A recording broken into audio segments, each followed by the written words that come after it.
Hey everyone, welcome to this week's episode of Terry On. I'm your host, Mandy, and joining me today is my engineer and producer and husband, Gio Ramos, and he is no stranger to this show. Is this your third tour of this show? I think fourth, actually. Fourth, okay. Yeah. Wow, you've been on 30% of the episodes. Okay, at this point, you may just be, maybe it's Terry On with Mandy and Gio. Well, we can't, because the logo's pink, and I'm good. You are more of like a bright yellow. Oh. Yeah. I thought black. And yellow, a bumblebee. Hey. But not the Steelers. No, because we love the Eagles. We bleed green. Yes. In our house. And we're very happy that they won last night. That's right. It's always the worst. Happy birthday to you. Thank you. That was a little birthday gift because we just celebrated a birthday this week. We sure did. Absolutely. And it's always the worst when you stay up on a Thursday night to watch the game and then your team loses. So it's like you lost sleep, you fought through the heavy eyelids just to go to bed with a crushed heart. And wake up grumpy. Yeah. And just ruined. Right? Ruined. So thankfully the Eagles pulled themselves together, and thankfully they probably knew it was my birthday. I think so. Probably. I think so. And we got to celebrate that way. But yeah, I had a great week. I had a great birthday. I turned 42. Hey. 42 is a big number. Yeah, Not because it's like you don't see a lot of like marketing out there for 42, but I feel, you know what I mean? Like 40 is like the thing that people, unless you're marketing Jackie Robinson gear, because his number is 42. That's right. Yeah. But that's about it. Yeah. Well, I feel like it's like, I guess you could say 40 is also like halfway through your life. But anyway, I don't know. 42 is a big deal because I think, it's not just on like tipping over 40. It's like, okay, we're here. I'm in my 40s. I'm in it. I'm in it. I think when you're in your 30s, there's still a lot of negotiating going on internally. Like I'm like you think you might still be young. You think you might be relevant. I feel like at 42, like I know that I am not. Here's how I know. Because I am considering buying an 8-foot inflatable polar bear for our front yard. That isn't what young people do for Christmas. And I also don't mind shopping at Boss Cubs for my clothes. And I do want to say this is the first I'm hearing about this. No, we were together. For the 8-foot polar bear. We were together and I showed it to you. Maybe you just didn't know it was 8 feet. I don't think it was an 8-foot polar bear. But now I'm excited, actually. Welcome to the old club. I'm on board. Up until now, I've been anti-inflatables in the front yard, right? Like I've just never been that person. I think like who looks at that and buys it and thinks this will be a great addition. I am her now. Mm-hmm. So I looked at it and was like, I'll be a freaking hero for getting this 8-foot polar bear. I don't know where we'll store it. I don't know. I don't have a lot of info. Boy, there's that too. And like our neighbors, I do feel like, are they cool with looking at this giant polar? I am mindful of that. It's like, maybe I should just ask them. They're going to love it. You think? Yeah. None of them have little children. How could you be mad at an 8-foot polar bear? Well, dressed in Christmas. I mean, in real life, polar bears are enemies of humans. I learned that once, and that made me really sad. They won't cuddle with you. They will eat you. Is there a bear that would cuddle with you? Maybe like a koala bear. Oh, okay. Maybe. I mean, they're not super social either, honestly. But I watched that show, the koala show, where that little girl is like rehabilitating koalas. Yeah. She makes it look very easy. But we have a hamster that I can barely pick up. So I don't buy it. I don't think it's that easy. Anyway, so 42 is like, there's no more negotiating anymore of like, well, am I like, could you confuse me as a teenager? No, like you can't. Unless it's dark and I have sunglasses on. Then I think, yeah, you might think I'm a teenager. You have been carded a time or two recently. I don't really get carded anymore. I don't. That one makes me sad. And I do let them know if if I'm trying to think what I've needed to buy lately that I've needed to be carded. But I don't know, maybe a year ago. Yeah, I'd be like, why aren't you asking for this? I think this is rude. But yeah, not only that, I do. Okay. Some of our kids, actually several of them have said, oh, well, I think your kids, because my kids can identify me pretty easily. Your kids the other day, 2 of them were like, I thought you were Olive when they like looked across the room. And they asked me a question. It was like the back of me, and I started answering, and it like jolted them because they were like not expecting my voice. Yeah. And so that was a compliment for me. I don't know that a 16-year-old wants to be like, "Hey, I got you confused with your 42-year-old mom." Like, I don't think it goes both ways. But anyway, so, and here I am this week. We did a lot of great things. You had said to me that I'm such an easy person to celebrate. Babe, you are so easy to celebrate. And I responded with, no one has ever given me that feedback before. There are 0 people who think I'm easy really on anything. But you seem to. So thank you for celebrating me. It was lovely. I got a new pair of winter gloves that I wanted. I got a cute pair of socks with gnomes on it. I took you out to eat to one of our favorite places in the city, and we played pool after we had some pizza and wings that were so good. So good. But you beat me. Okay, you're being nice. Thank you for that. That was dope, babe. Well, you beat me in pool. You actually put 2 of the balls in for me. So, like, that took away those 2. Then we lost. Winning's winning. Well, then the pool table ate the white ball, and it's called the cue ball. Okay, it ate the cue ball because it was like a money pool table. Like, we had to put quarters in it. Yeah.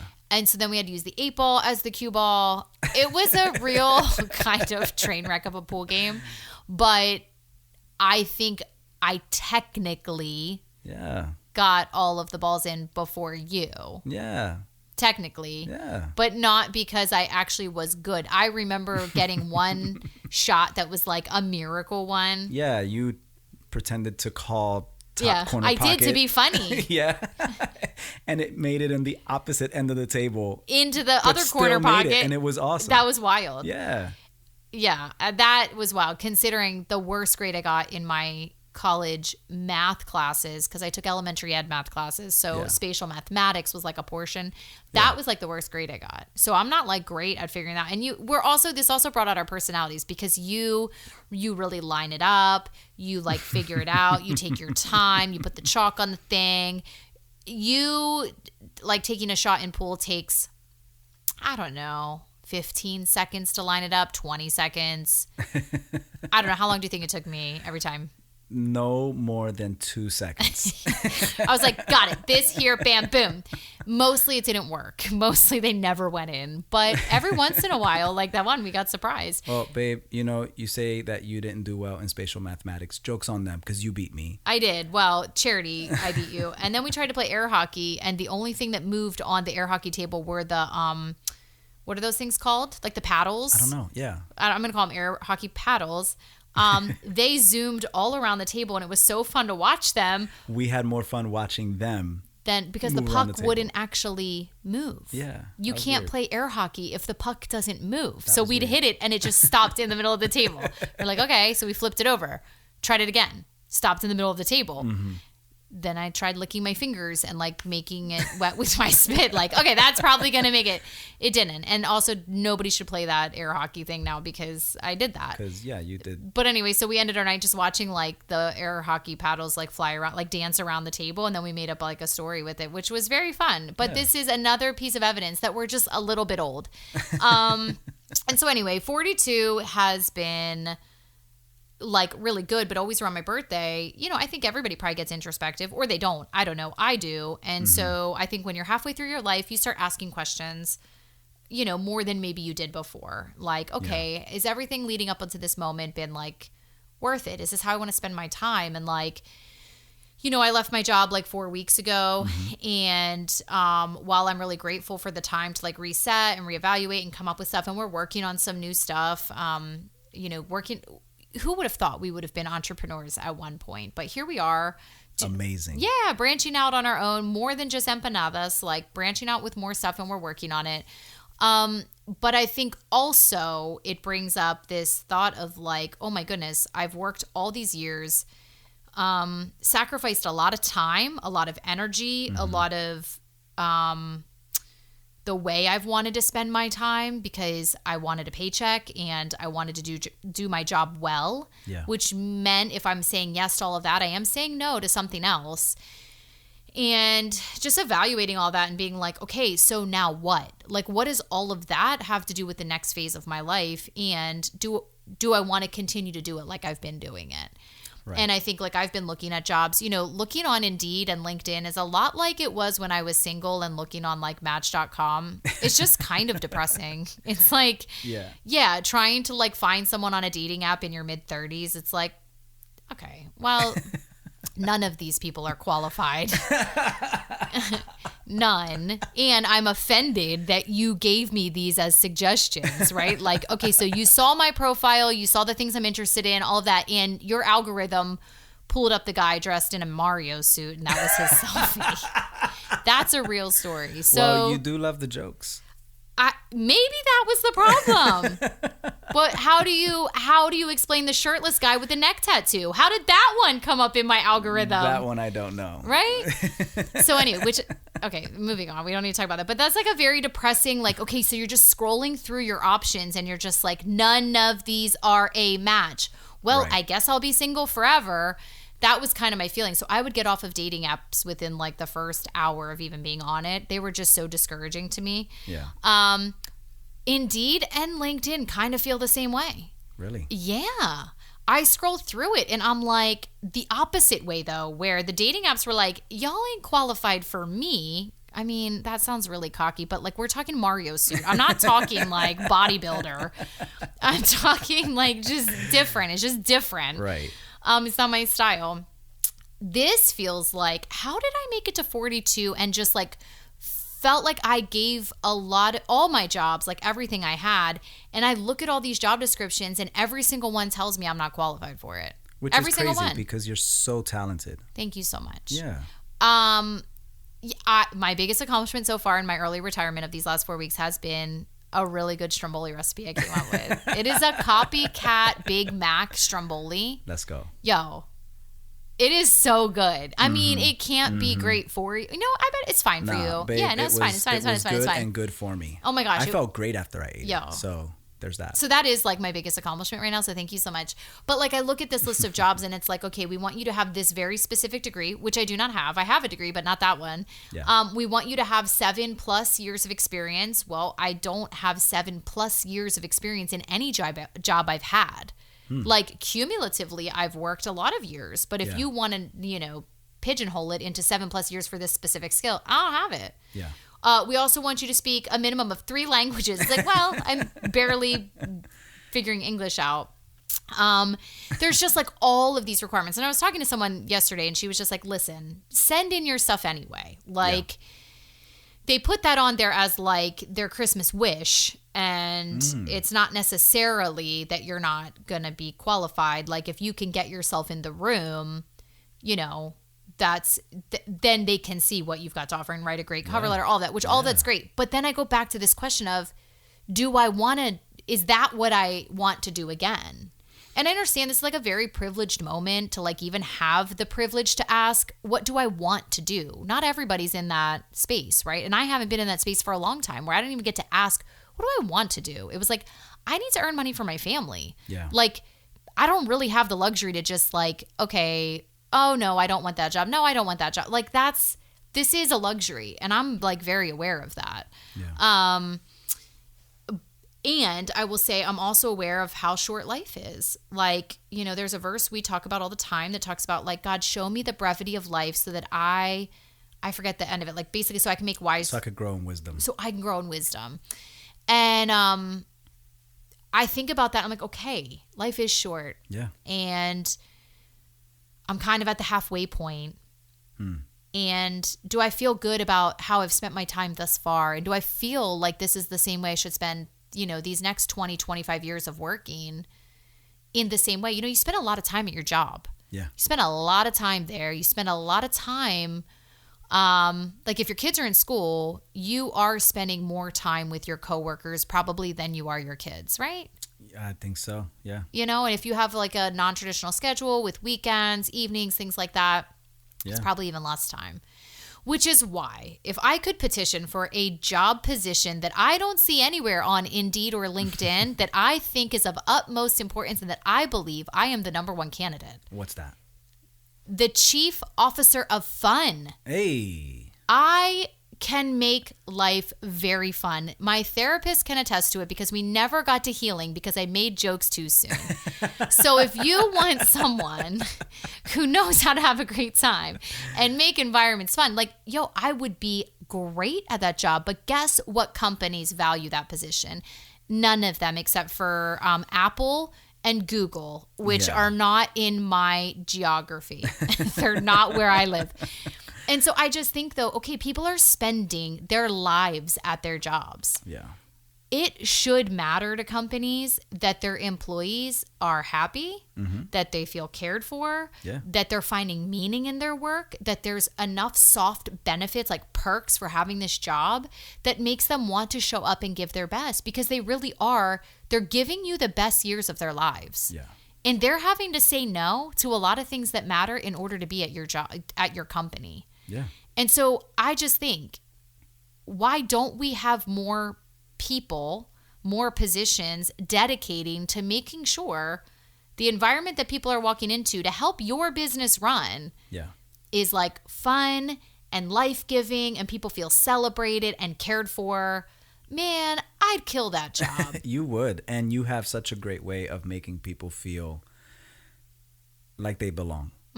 You have a great way of making people feel seen, and beyond it being, the title would be great. The chief, what'd you call it? Well, I said the chief officer of fun. That's just because I couldn't. That's a COF, and I've never heard of that. Chief officer of fun. But you can't be the CFO because that's money, and that's the opposite of what I'd like to do.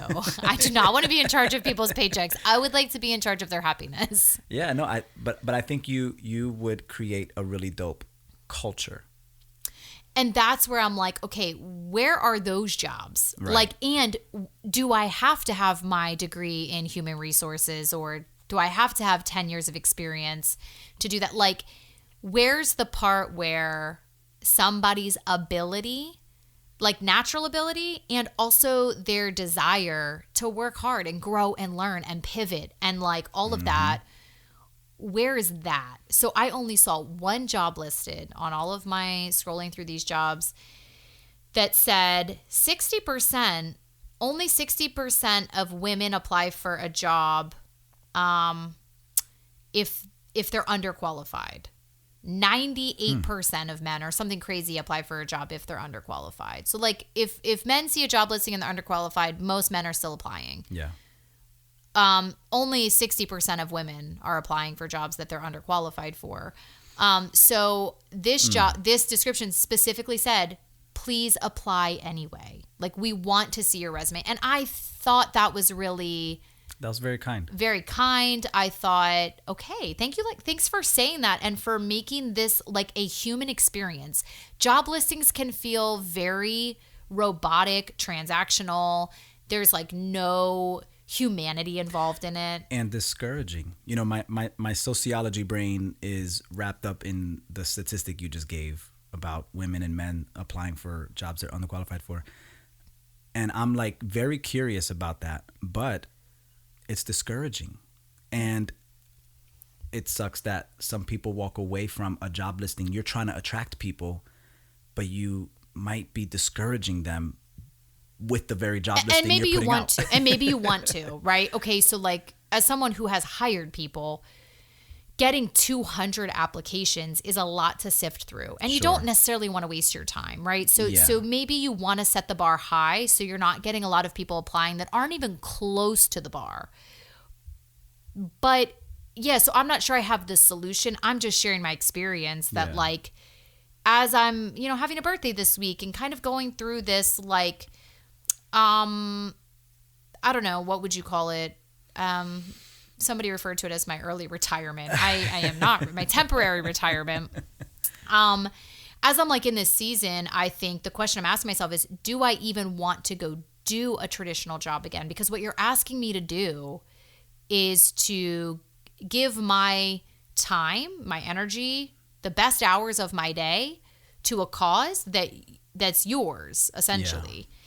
I am wired in a way that like I really have to believe in it in order to like find it meaningful to be there. Some Yeah. people are just motivated by money. Like they'll do whatever if the paycheck's high enough. And I like kind of admire that and respect that. I'm like, that's awesome because I'm like always trying to find meaning. That's really hard sometimes in certain seasons or certain jobs.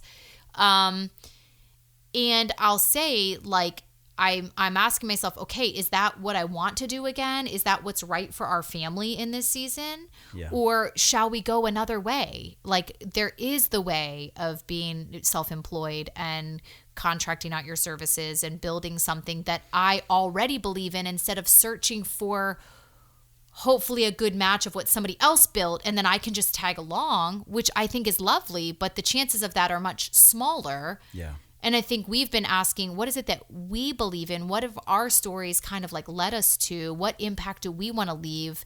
What do we feel called to do? Yeah. Like what puts a fire in our belly that makes us wake up and go like, hey, this is something that matters.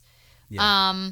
And so I'm excited about the stuff we're working on and I think it's all really great. And I think so too. I do continue to like sift through jobs and look at jobs. I'm not opposed to dabbling in our own things and creating what we're creating while also still having a job. I'm not opposed to it. Right.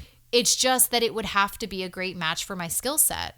And I feel like my skill set doesn't match with the degree I have necessarily, right? So my degree's in elementary ed and I don't, that's not one that everybody's looking for. That's a very specific degree. However, to be a teacher or to even desire to have that degree takes a certain skill set and personality type that I think translates into a lot of jobs. Yeah. And I've had a lot of other jobs beyond that. And so anyway, I just think if there was a chief officer of fun, I would be so honored to have that job. So Well, and I think you're asking the question, when you said earlier, what do I want to do? I know you enough, and I think most of our listeners can pick up on you have so much depth behind even that question. What I hear you asking is, what is my purpose? Right? We're on the other side. You're saying you're on the other side, the second half of your life. And so where in our first half of our lives, we were just exploring, but now we're like, but what's my purpose? What's the mark I'm going to leave on this earth? And being really aware of how fast time goes. Yeah. So it's like knowing how much we give to our jobs makes me say like, okay, then I hope the job I'm doing is something of significance. Yeah. And something where it's beneficial to me, but also to if I work for someone, it's beneficial to them. If we go do our own thing, that it's beneficial to our clients. Like, Yeah. I don't want to just keep going through the motions of, I think I was starting to feel like in the last couple years, and I think it's just because I was a single parent for a while, and was just like, I just felt like I was running nonstop. I was starting to feel in the last couple years like I will do whatever I need to do. Yeah. Like, give me the job and I'll figure it out. Yeah. I will show up. I will do my best. I will do all of it. But I think I was just starting to feel this tug of like, I'm watching my kids, our kids get older. I'm watching seasons go. You know what I mean? Chapters close that you realize you're never going to get back. Like when they become teenagers, they're just never going to be little kids again. And Right. I think I was just getting to this place of like, I'll do it and I'll keep doing it. Yeah. But I'm kind of running out of steam. Like I could feel myself running out of steam. And it wasn't because where I worked wasn't great. It was because I personally was starting to just feel like I just didn't have much left. Wow. And because I felt like I barreled through for so long, because I had to. Yeah. And so now I have an opportunity where I don't have to barrel through. Not that I don't need to work or make money. We don't have lives like that. Like I need to make some money. Like Yeah, this we do. isn't, I'm not a real housewife out here. But the cool thing is like I was able to take a few weeks here to like really process it. And Of course. yeah, and money's great, and we would like to make some. So I am not a socialite. I am actively like looking for whatever the next thing is. But anyway, so I had a great birthday. Started seeing a therapist on the week of my birthday, which I'm super hype about. Let's go. Because we blended our family. And while I think a lot of it goes great and we got married, and while most of it's great, I think, you know, talking about big life transitions, like while I'm having a hard time not having a job because like that's the question you get asked the most, like, what do you do? And I don't really have anything that I can easily say that makes me feel good. Honestly, it feels good to be like, yeah, I'm the director of blah, blah, blah, blah. It just makes you feel good. It's like a little bit of an ego boost. Sure. If we're all just being honest. So to be like, well, you know, I have a podcast I do. Oh, is it monetized? Well, I'm not exactly sure of all the details on that. My producer says it's going great. But, you know, like to not have that is a little bit of an identity crisis. It's already happened to me when I was a single mom and lost my identity of being married and a wife and all of that and having to like rediscover that. Yeah. But then I became like pretty settled. I just shifted my identity to being like a single mom. Like that kind of became my thing of like, well, I want to inspire other single moms. Like, you can do this. There's hope. There's all of that. So that really became my identity. And then I got married. And then it was like, okay, this thing I've waited for so long. But here we are now having to share things and compromise, collaborate. And for so many years, I didn't do that. I didn't have to do that. Right. And it was like me and my girls, and we had a very feminine pink decorated house. And then we get married and you're like, where can I put up all my black decor? And I was like, well, the basement seems great. Literally, that is where my black Puerto Rico flag is hanging. In the laundry room. It's just not the basement. It's in the laundry room, which we do spend a lot of time in there. But yeah, anyway, and so having to like collaborate and come together. So I haven't been in therapy in several years, and I'm just coming to the point now where I think like, okay, we've had the same arguments, the same frustrations, the same like kind of bumping heads, you know? A few cycles. Yeah. Where I think, okay, I think I need another person to kind of help me work through this because I don't want to keep going like this. Yeah. So do I think I'm going to be in therapy forever? No, I don't. I actually think I just need some help navigating a couple of things. Like I told my therapist in my session, like about our blended family and stuff. And I looked at her, I said, I think I'm the weakest link. This isn't me saying everybody else is the problem. Like, I think I'm the weakest link. Like I'm having a hard time really walking in my role as a stepmom and figuring that out. Like I felt like I came so far as a single mom and really embraced that. And now I'm in the role of a stepmom. And it's a lot different than being a single mom. It requires a whole nother level of humility, eating humble pie, dying to yourself. You know what I mean? Yeah. Because here I am now and I'm co-parenting with your kid's mom. And that's two moms that are present. Yeah. Moms, I'm going to tell you this right now. We are very territorial of our children. Yeah. The term mama bear exists for a reason. Very much so. I've had to check myself many times. In fact, if I like want to advocate for my kids, you know, in a scenario, they are the ones like, hey, mom, we need you to just take it down a notch. But one of them did say, like, it means a lot to me that I know you'll advocate for me if I need it. Like, it's one of my favorite qualities about you. Like, I know that you have my back and that matters. And I'm really glad because there's no way that's going away.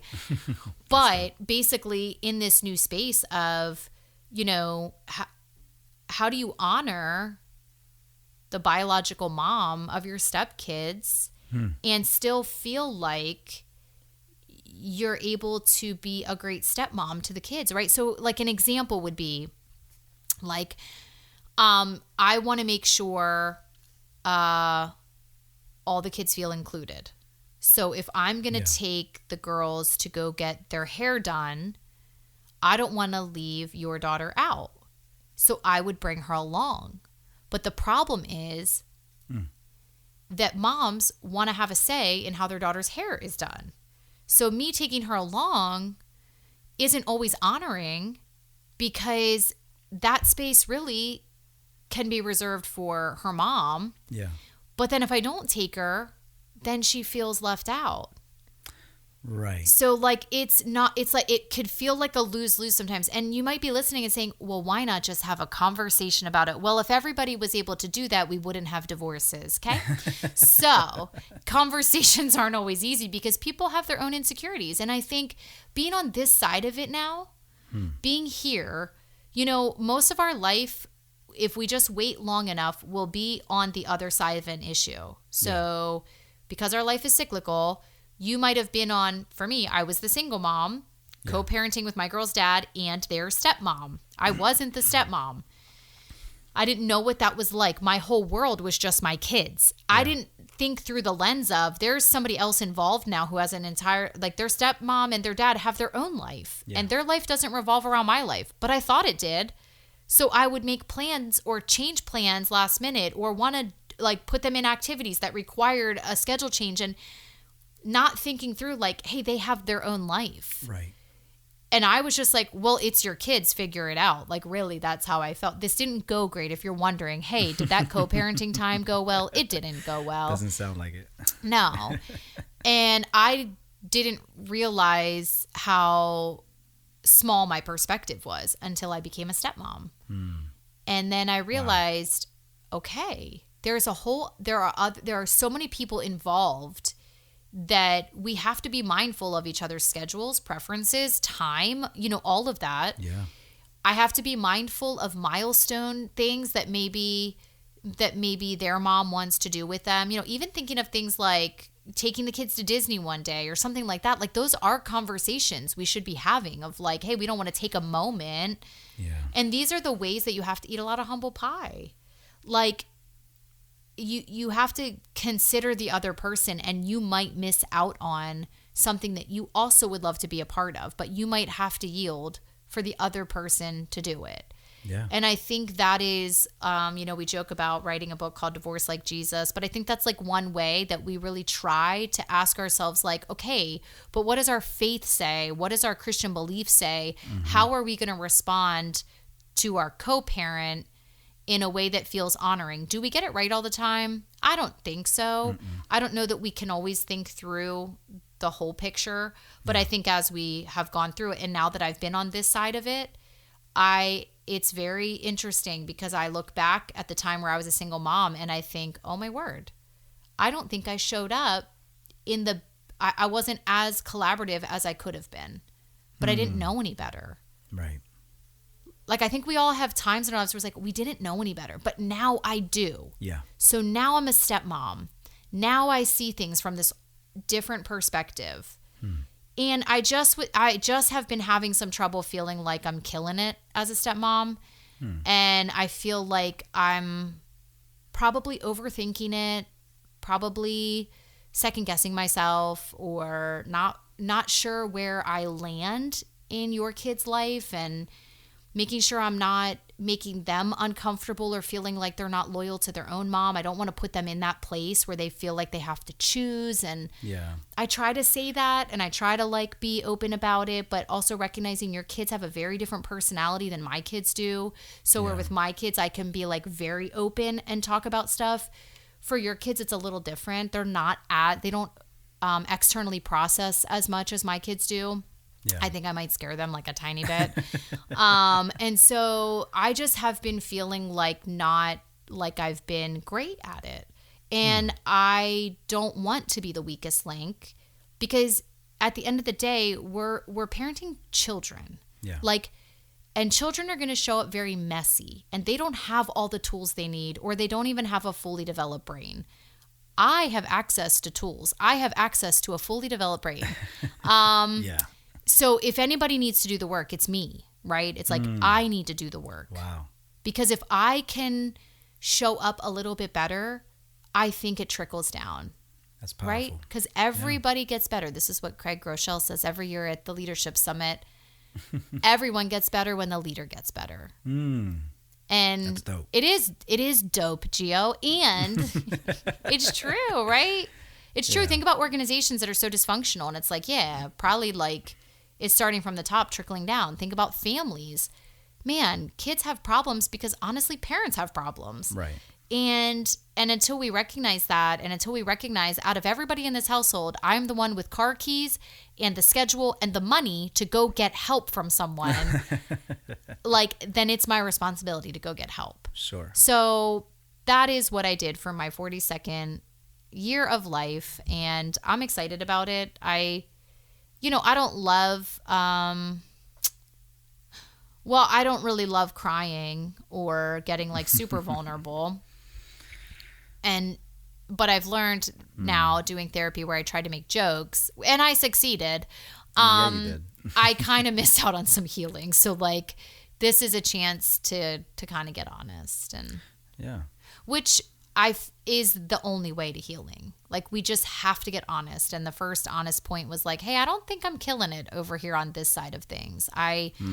I think it's easy to think, wow, I've come so far and I went through so much as a single mom or whatever, but we're in a new season. And I don't want to just survive, and I don't want to just make it through. If I can see that something needs addressed, I'd like to address it. Sure. Or have somebody else address it, honestly.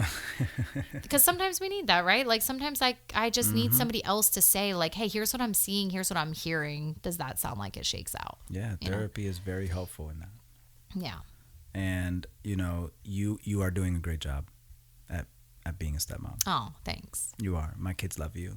And I mean, I see the way they want to connect with you, and they long for a connection with you in their own ways. I tell you this, my son loves to talk football with you, even though he likes to talk a lot during the game, and we're trying to work on that. He loves sharing like facts with you, and like, Mandy, did you know this? And did you hear about that? And did you see this play? And, that's a bid for connection right there. My daughter looking for a creative way to refer to you as more than just, hey, Mandy, but like trying to find a name to call you that's endearing while still honoring her mother. And, my youngest is always hyped to show you something and tell you about something that happened or that he saw. I saw this airplane. I think these are all ways to show you're doing a great job, because they look for you. And on the other side is super dope and inspiring that you're still wanting to be better and check the parts of your heart that maybe aren't on the surface or obvious on the surface. So proud of you, happy for you, thanks. And grateful for you. Thank you. Yeah. Well, on that note, that was just our intro. We do have a trend here. Yeah. Long intros. Yeah. Well, I mean, on that note of what you're saying, one of the ways that I pivoted this week, normally I like to decorate for Christmas on my birthday. It's just like a tradition I've had. And when the kids were at school, I'd put up the tree and I'd decorate and put my music on, and I'd have like a great time. And it just made me really happy to do that. And then I also didn't have to like rearrange all the ornaments so much if they weren't there and hurt all their feelings. That is something they're probably going to talk about later. I know. At holiday gatherings, they're going to be like, Mom was the actual worst with the Christmas tree. But or their therapy sessions. Yeah, no, probably. And I thank God it's confidential and I don't have to know what they're talking about. But so this year I was going to do the same thing. It was a Wednesday. I was going to be home. Like, everybody's going to be at school. But I just I knew it meant a lot to all the kids, but also to your kids that they were part of decorating for Christmas here. I think with them being here just half the time, they can feel sometimes like left out of bigger things. And so as much as I wanted to decorate on Wednesday as my own birthday tradition and stuff, it was an opportunity for me to like just stand down for a second and think bigger than that moment. And so I just decided, you know what, I'm going to wait till they come back on Sunday and we'll just all decorate together. And so I texted your daughter that, and she was really happy about that. Yeah. She seemed really grateful that we're going to wait. And so like, that's an example, right? Of like something that doesn't sound like that big of a deal, but until you've blended your family and until you've maybe walked in the shoes of being a single mom and a stepmom and all that stuff, like, I think you don't realize how much of your own stuff comes to the surface. I don't think you realize, like, I don't realize how selfish I would like to be until I'm put in scenarios where I need to consider other people. And considering other people in this instance is considering children who don't always contribute to the Christmas vibe that I would like to have, which is like records playing and candles and this, you know what I mean? And so it is having to make a sacrifice because it's for the greater good. It's like, yeah, for my own personal happiness, decorating by myself is like a thing I love to do. Yeah. But for the greater good, like to consider, well, but what does this mean for everybody else? And that's the kind of stuff where I say, like, I don't want to be the weakest link on that. I don't want to just barrel through and tell everybody else to get over it. You know what I mean? Yeah. Yeah. And these are the years we'll look back on and have warm feelings about. Yeah. Or hilarious stories. Or that. Yeah. Because every year somebody is upset that I moved their ornament, but I'm upset about where they put their ornament. So that's right. Yeah. Even get it right or get it wrong. Yeah. Like even Olive says. Although I am excited. So we have a tradition we do every year. Also, we may have lost a few listeners who are just appalled that we're decorating before Thanksgiving. I just need to say this. Okay, I don't share my opinions often, but I will today. Maybe I've said this on here before, but like celebrating Christmas before Thanksgiving does not delete Thanksgiving. Yeah, like what? I'm putting up a Christmas tree and a sign that says Merry Christmas. I'm still grateful. Yeah. I still will eat turkey. I still will value this holiday we have set aside for gratitude. There's nothing about putting up my Christmas tree before Thanksgiving that says now Thanksgiving is erased off my calendar. Yeah. We can do both. Yeah. And we can do hard things, everybody. So like to me, I literally don't understand why anybody cares. I just don't. Because Christmas is like, celebrating the birth of our Savior, and it's like the most important thing of our faith, right? Well, I guess Easter. Easter is the most important. But anyway, and I find it hilarious that people just like are very upset if you do it too soon. I mean, maybe there's real things about it. If so, please message me and tell me what your very real thing is about it. Because I'm telling you right now, my gratitude increases when I decorate for Christmas. To think of Jesus coming to this earth and whatever. My gratitude increases. So I just can't actually understand how it negatively impacts Thanksgiving. Is it because I don't have any turkey decor? I wouldn't have turkey decor anyway. It's weird. Turkeys are the ugliest. What you gonna do? Yeah. So bunch of pilgrim graphics. I still all over have the a thing walls? that says give thanks. I'm okay. I'm into it. I just I don't know. I don't get it. Well, I used to be one of those people. Oh, well. And then what happened? You met me as one of those people. And then what happened? And then we got to that point where we had the conversation and you told me, well, you're going to change that. No, you didn't. But you know, when I met you and you told me, listen, I decorate on my birthday, and I thought, how dare you? You did. Well, anyway, I've been through a lot of healing of some stuff, and I realized for me, and maybe for somebody out there listening who's upset with us that we're decorating this week, for me, it was a control issue. Oh. Do you know what control freaks hate the most? What's that? Is you telling them that they have a control issue. So you just lost some listeners. Hopefully I don't lose all of you. But it was a control issue for me. I wanted control over lots of deeper things, and it came out during Christmas season when I would see somebody breaking the rule. You're breaking the rule of Christmas. It doesn't start till Black Friday. Why I felt the need to even care, first level. Second level, say anything about it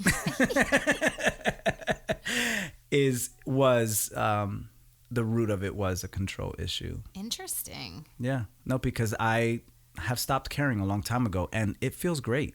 Is it not the best thing? Yeah. Do you not look forward to this time so much more now? I feel like we're behind a little bit. We are. And we started listening to Christmas music. Yeah. At the 1st of November. We didn't play any games with And I found you a really great thing today at the store.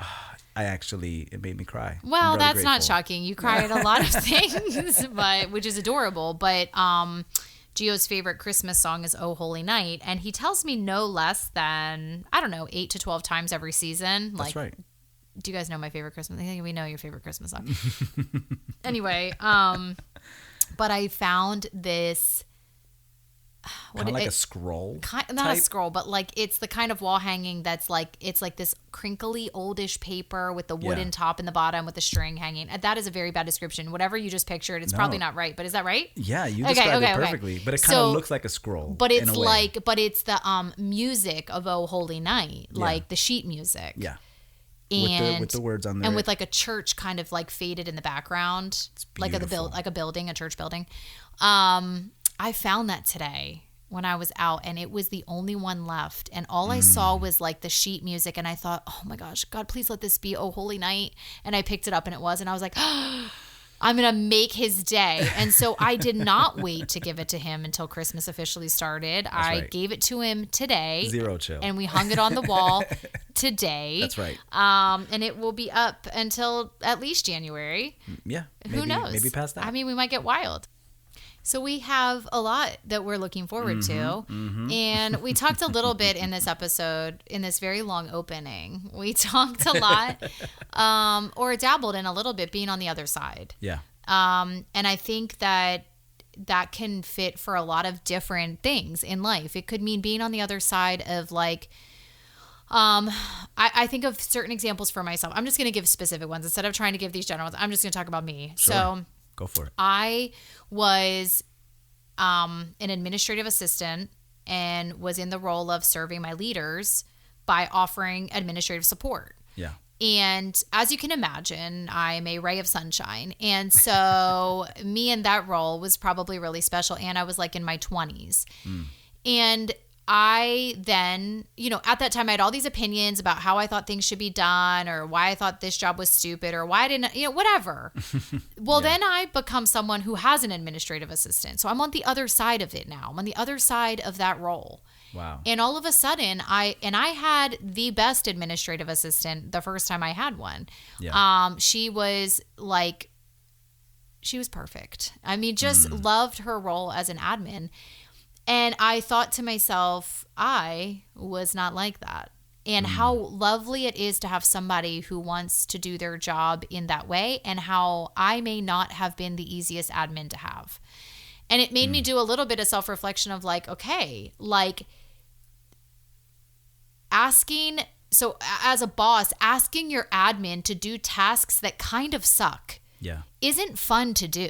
It's not fun as the boss. At least for me, it wasn't. To be like, hey, can you just go run this report that's going to take you 3 hours and make you want to pull your hair out? Like, I didn't love asking her to do that. Right. But it was on her job description. Sure. And so I think being on the other side of that made me really grateful to have an admin that did her job with an attitude that was like, of course, I will do whatever you need me to do. Yeah. But as the boss, because I had done her job, knowing like that task sucks. Yeah. And so asking it in a way that had a little bit of like mindfulness to it, or empathy, right? Sure. So being on the other side of it helped me to have a broader perspective. Well, that's kind of what we talked about with single parenting versus step parenting. And, I only had the experience of interacting with my girl's dad, but now I have the insider look over here of seeing from your perspective what it's like as the dad, right? I see behind the scenes now where before I didn't. And so I have a whole different perspective. I have a different perspective of being a stepmom versus just a single mom. And so this is like where being on the other side of an issue, I think it reminds me and makes me think like, if we live long enough, we will be on the other side of whatever issue we're talking about. So like, be really careful, be really humble, be really mindful, be kind when you're in the seat of power, because you might not always be. That's dope. And when you're on the other side and you're no longer in the majority, or you're no longer in the privileged group, you're no longer in the seat of power. I don't know how else to say it, right? you want the other person to be merciful and kind to you. Yeah. You want someone to be empathetic to you. And so it's like that idea, of course, it's nothing new, but the golden rule of like treating other people the way you want to be treated. I think it takes a lot of wisdom and a lot of humility to be able to be a leader like that, or to be able to go through different seasons of life like that, where you're thinking through what it would be like to be on the other side. Right. And even most recently in my job, you know, I had a team of people I was leading, and I have had hard conversations with people on my team, and I've had to let a few people go. Yeah. And I've also had to coach people through difficult things and walk with them through their growth, which isn't always easy for either person. Right. And I think there were times probably when I was maybe letting someone go, especially if they were like a frustration to me, that I didn't feel a whole lot, right? Just like I knew like this ending is necessary and they're going to be fine. Yeah. But then there were times where I did feel more like this is a really big deal. I have felt both ways, but I will tell you, being on the other side and having the conversation of like, hey, this role is no longer the best fit this season, and we're both having it, right? I'm saying it, my boss is saying it. Man, I really appreciated having a boss who was empathetic in that moment. Yeah. And was like very mindful of my whole life. Yeah. And knowing I have a family and there's money involved here, and there's a lot more at stake than just the facts, which were all true of this season's coming to a close. There was a kindness all around that I'm like so grateful for. Yeah, he addressed the whole person, and not just your role. And do you know why I believed him? Why? Because I was in his seat, having to coach my team.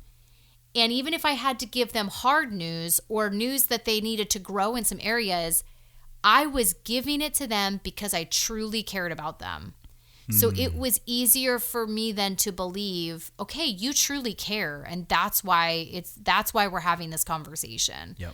Because I was just in that seat delivering that news.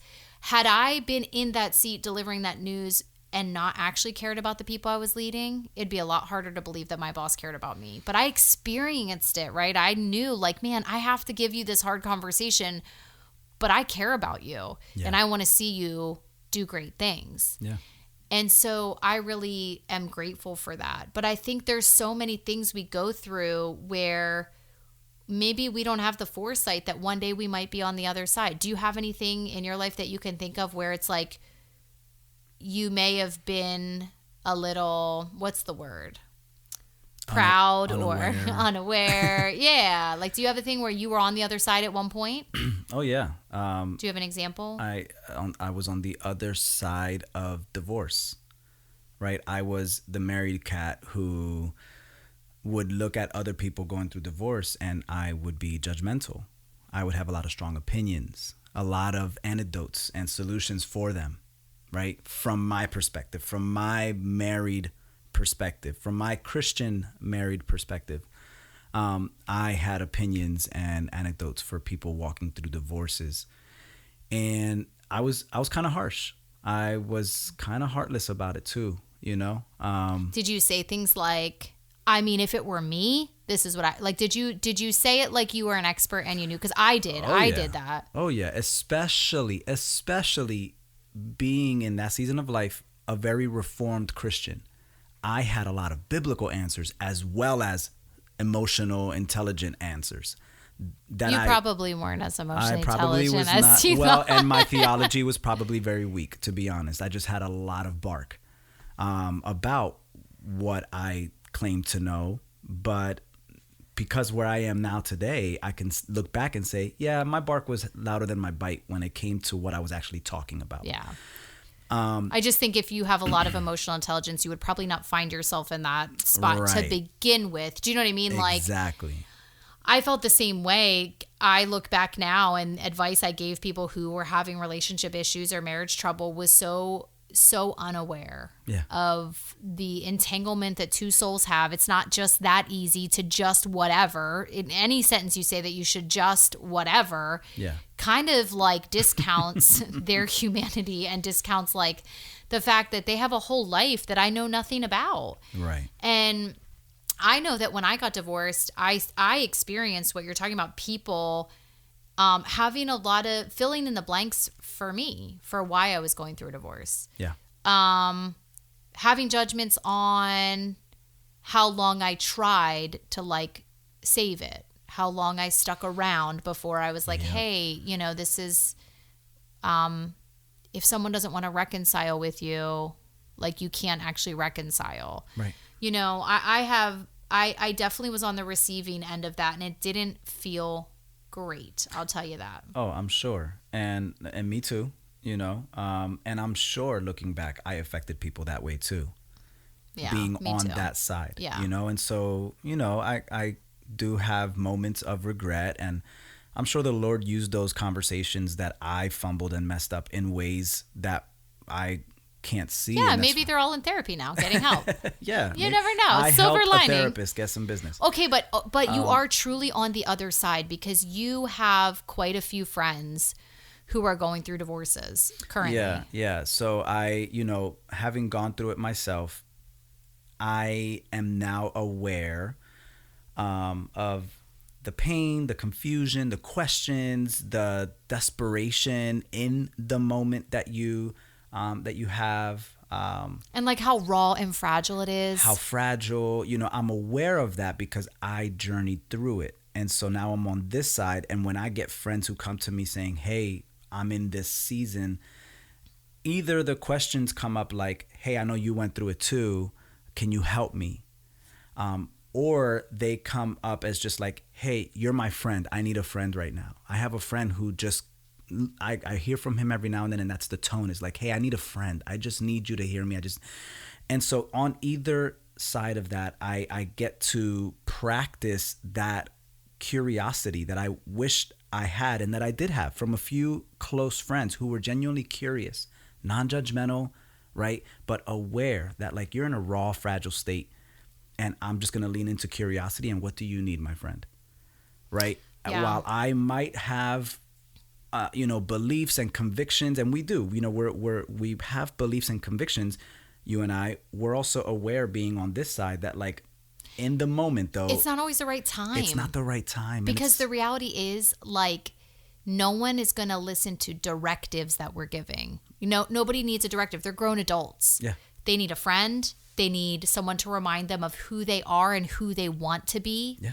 I think that's what helped me the most. It didn't help me to have friends that got angry and that fed into my anger or fed into my unforgiveness or my whatever. That didn't help me. It helped me to have friends that encouraged me to take the high road, that reminded me of who I am and what I believe and what God says and what the promises are and this too shall pass and, you know, all of that. Like all of that was helpful for me. When it came to stuff that's like very gray, right? Like when is the right time to date, for instance? And people have opinions on that post-divorce. And I think the friends that were the most helpful were the ones that kept reminding me, you're wise. I believe in you. I believe that if you're in a sticky situation, you're going to get out of it. They spoke life over you. Yes. And they really believed in me. And I definitely was in like relationships or even going on dates, maybe that were at the wrong time or with the wrong person or whatever, but nobody treated me like a child. It was just like, hey, I believe that you'll be able to navigate this. But those became the very people then that I actually went to for advice. Yeah. So they were the people not offering advice, but then I wanted their advice because I trusted them, because I knew they weren't just trying to tell me what to do.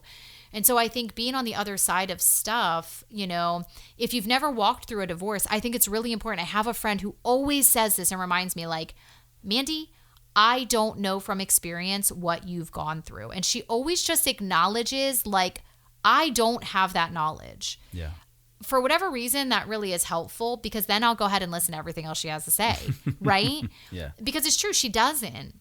But she has been such a great friend to me. Without having journeyed through it herself, she's been such a great friend to me. But I think it's because of her awareness that like I haven't. So even if you haven't been on the other side of the issue, if you're married and you've never been divorced, it doesn't mean you can't show up for someone. It just means you need to acknowledge, I've never been on that side. Right. So let me stay curious. Let me ask you what you need. Let me tap into the Holy Spirit. Let me like all of that to be a good friend. Yeah. And I think like no matter what the issue is, if it's at work, if it's in relationships, being on the other side, hopefully the goal is that remembering that there are always like these two sides. I mean, the goal is that we would become more empathetic people, that our perspective would broaden, you know, being on the other side.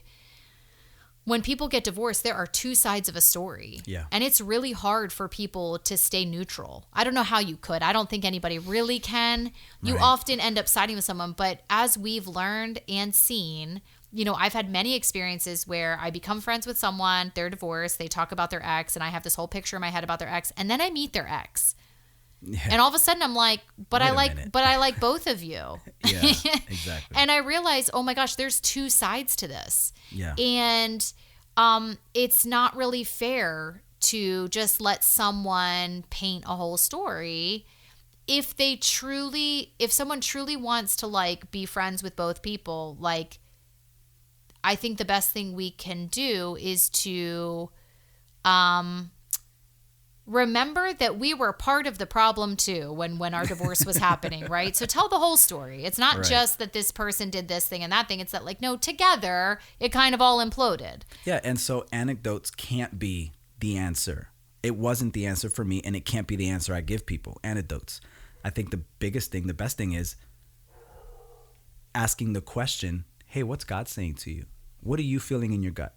What are you experiencing right now? I mean, I think that's the best question no matter what side of an issue you're on when we're trying to help people. And so whether you've been through a divorce or not, whether you've fired someone or not, whether you've been a leader or you've been like a support role, like whatever it is that, you know, you're on the other side or you haven't been on the other side, I think if you can approach it with humility, I think that's the solution, right? Like, yeah. If we can approach it with like, I might not actually know much about this, but here I have curiosity, I believe in you, whatever that is. And I don't know why we resort to having to be the expert. I don't know why we want to give people advice all the time. I don't know what that is. I don't know if we're scared for them or if we truly are just trying to help, or I think watching other people's pain scares us because it makes us worried that it could happen to us too. It's hard to watch other people suffer because they're suffering, but it's also hard because, you know, when you see people go through a divorce and their relationship had a few characteristics that your own has, it can make you worried that you might be going through a divorce yourself. You know what I'm saying? Yep. So it's the same thing like when you see people's children struggle and then all of a sudden you see those characteristics in your own kids, you get worried like, okay, are my kids also going to struggle too? And so you start to do that. So then you start to distance yourself from people whose stories kind of scare you. Yeah. And I think in order to stay in a great place and to be a good friend to people, like, I think it's good to remember that whether you've experienced it or not, like everybody just wants to be heard. Mm-hmm. Everybody wants to be reminded of hope, right? Like, talk about being on the other side. Yeah. Like you and I are on the other side of our darkest days. Yeah. So being on the Praise other God. Side, right? Like there is another side and we need people to remind us there's another side. Yeah. Right? So when you hear a story and it's just one side, okay, there is another perspective. When you see someone in their darkest moment, okay, there is this other side that exists that is coming. It's just not here yet. And acknowledging both is how hope comes. We can't just give people hope by telling them it's going to get better right away, because part of how we grow in hope is accepting the problem we have in front of us and looking forward to it getting better. But we can't just eliminate the problem like it doesn't exist or brush over it. Right, because so much of us getting better is just accepting what it is, and not to resign to it, but to truly accept it. Like, this is my reality, and I believe there's more to come. I believe there's brighter days ahead. I believe that. That's dope. Yeah, no, so I think that's really important that we stay mindful of the other side so that the people that we're in relationship with can experience hope too, right? Yeah. And I think this whole episode, this whole journey of like, whether it's our work, our relationships, our life calling, we're halfway through our life, what's coming next, like there is always another side. There's another side coming. There's another side ahead. Just because you were in one seat for a long time doesn't mean you can't be in the other seat. Right. Like there is this mindfulness and awareness we have that no season lasts forever. Not the bad ones and not the good ones. Yeah. All seasons kind of wrap up. And so being very present and aware in the season we're in and trusting God for the next one instead of worrying about the next one, or being afraid of the next one because we know what the last one was, like really believing that all that we've been through, no matter what seat we've been in, is helping us become, you know, kinder people, more empathetic. I hope so anyway, because man, driving on the road, I'm just very aware of how angry everybody is. I'm like, yo, I just like merged into a lane and you honked for a very long time. Yeah. For what? Like, I just needed to drive too. Yeah. And it's just like so aware of how angry everyone is. And it's like, okay, can we get some perspective? Can we remember why we're here? Can we see the greater picture? And can we remember that there's more to this? There's more than this moment, and yet all we have is this moment. Yeah. Right? And can we learn to number our days so that we can grow in wisdom? Our days are short, so Lord, would you help us grow in wisdom? Yeah. Friends, whatever you're going through this week, I hope you remember there's more ahead, and what's in front of you today is all we have today. You'll have the grace to do tomorrow, and then you'll have the grace to do the next day and the next. But all you've got is the grace for today, and you can do it. So friends, let's carry on until next time.